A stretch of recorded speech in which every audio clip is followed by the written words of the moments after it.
Celebrations, one of the best sets Pokemon has ever released, came in at the height of the pandemic, dropped the most expensive product ever, the first metal cards ever, 25 reprints, the biggest McDonald's set ever, resurrected a gold star, and then vanished. Prices were dead in the water for years, but now something is happening. This is Sets Explained, Celebrations. Okay, Celebrations, the 100th expansion in the Pokemon card franchise, and the set to celebrate Pokemon's 25th anniversary, has probably the most thoughtful composition yet. It's comprised of two 25 card sets. The first is considered the main set, Celebrations. The bulk of this set is made up of legendary duos representing their respective generation. But we also get a handful of updated Pikachus, two really cool and interesting Professor's Research cards, and a gold shiny Mew as the big chase. There are no reverse holos and no non-holos either.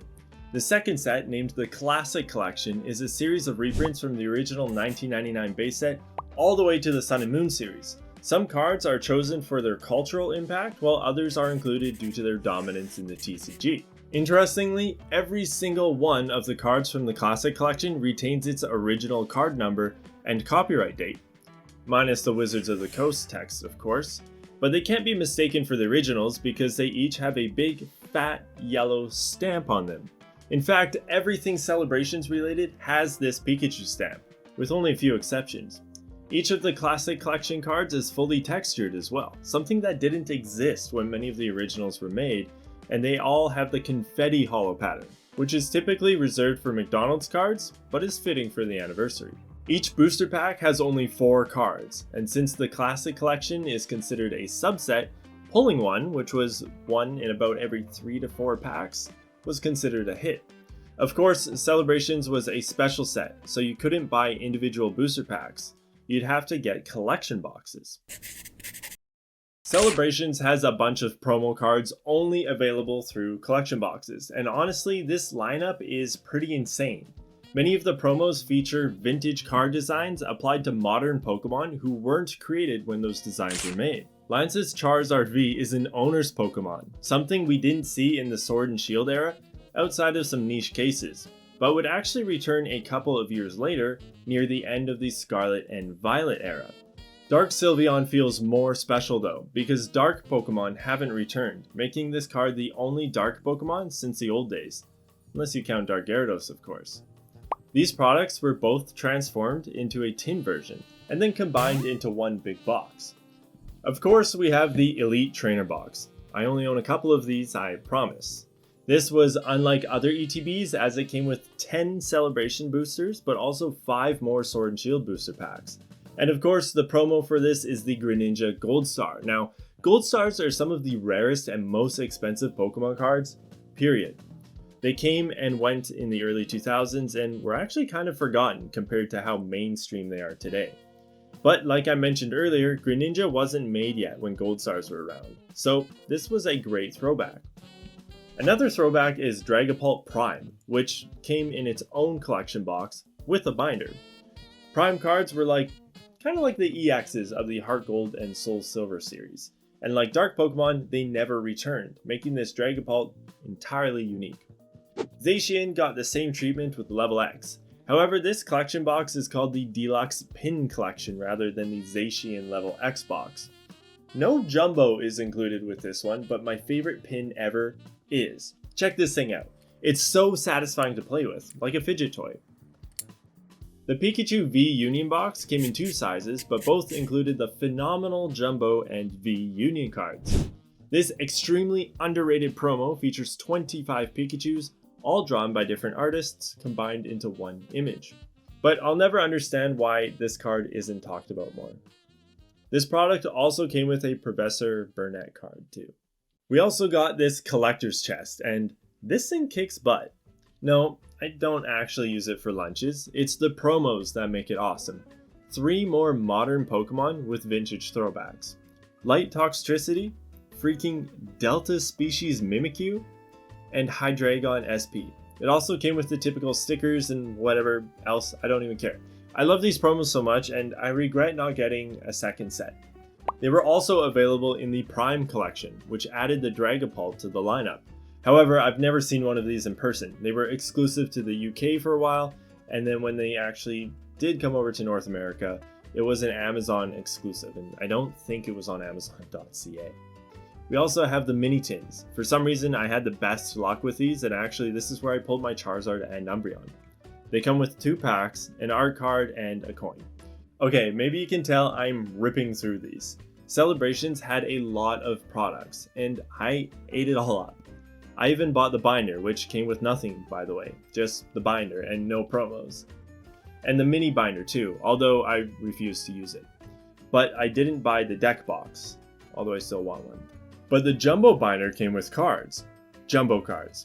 I talked about this a bit in my video where I collect only jumbos for 30 days, but this is when the Pokemon Company suddenly changed the size of jumbo cards without warning, then released the first ever jumbo binder which wouldn't fit people's jumbo collections. Anyways, this was released alongside the first partner packs, which came with 3 jumbos featuring starters from a specific region. They followed a staggered release in reverse order, so the Kanto starters were released last, but the Pikachu actually came with the binder. They all have the celebration stamp on them, and a few snuck by with errors. This huge Pikachu box came out too, and it has this big fat Gigantamax Pikachu figure in the middle. It also came with 2 promos, a Pikachu V Max and a Pikachu V, 8 celebrations packs, and 3 Sword and Shield packs. And finally, we have the Ultra Premium Collection, the Celebrations UPC. I waited in line for this and I didn't even get one because they didn't make very many of these. This was super limited, probably because of the first ever metal Pokemon cards, Pikachu and Charizard. But this thing also came with a whopping 17 Celebrations packs and 8 more Sword Shield packs, and some gold promos, a coin, a pin, and the box itself was beautiful with foil and magnets and stuff. These things are eye-wateringly expensive, then and now, and a lot of it is thanks to the metal cards. So these 2 metal cards are the exception I spoke about earlier. These are the only Celebrations cards without this special Pikachu stamp, which is interesting because they really didn't shy away from putting this stamp on everything. Now, I don't have a Celebrations Master Set, but I'm very close. I just need those gold cards from the damn UPC. But what is a Master Set? Well, it's a subjective term. It could mean all 50 Celebrations cards, or maybe you want to include the promos too. For me, I chose to make my Celebrations Master Set everything with the Celebration stamp. So that includes the base set, Classic Collection, promos, jumbos, first partner jumbos, General Mills cereal promo, and the McDonald's cards. Alright, so before 2021, McDonald's Pokemon cards came in a plastic bag with a toy, and that's why most of them look like this. But with the Celebration set, they introduced the Paper Booster Pack, which I'm sure was cheaper to produce, but guys, light can pass through paper, and the holo is right on the front. Anyways, this is a, you guess it, 25 card set featuring the starters plus Pikachu. However, each card is available as a holo and a non-holo, so you had to collect all 50. This was one of the only times I've met up with strangers in parking lots to trade cards, because it takes a lot of McDonald's drive-thrus to collect 50 cards. Now, I'll admit, I don't actually sit down and browse my cards often enough, but I do occasionally look through my Celebration set. It's phenomenal. It really is so well thought out and meticulously designed. The card selection felt weird to me at first, as someone who doesn't play the TCG competitively, but each card tells a story. The original big 3 have been reimagined with specific textures, which I think improves the design. Rocket Zapdos was rumored to become a Wizards Best of Game promo back in like 2002, so to see it get a reprint 20 years later felt kind of amazing.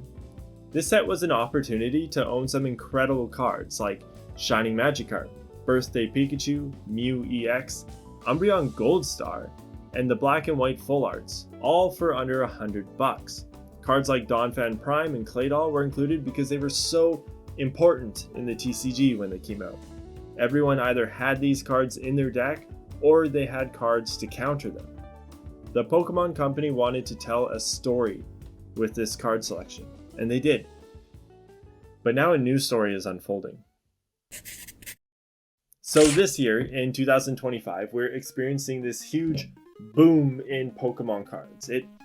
It's nearly impossible to find product in stores, and card prices are skyrocketing. Recently, the Celebration set has started to get more and more expensive. But there are a few reasons for this. Firstly, the Gold Stars. These cards saw a huge spike this year, and the Celebrations Greninja and Umbreon got pulled into that price spike. And this isn't surprising at all. Greninja is a great card, and Umbreon is basically unobtainable in its original copy as it was highly exclusive as a play promo card. Next, we have the big three, which are steadily becoming more expensive. Charizard is interesting because there are a crazy amount of graded copies, almost 30,000 PSA 10s. Remember, 2021 was also a huge boom for Pokemon, and this Charizard was a big deal. Everyone was having them graded, including myself.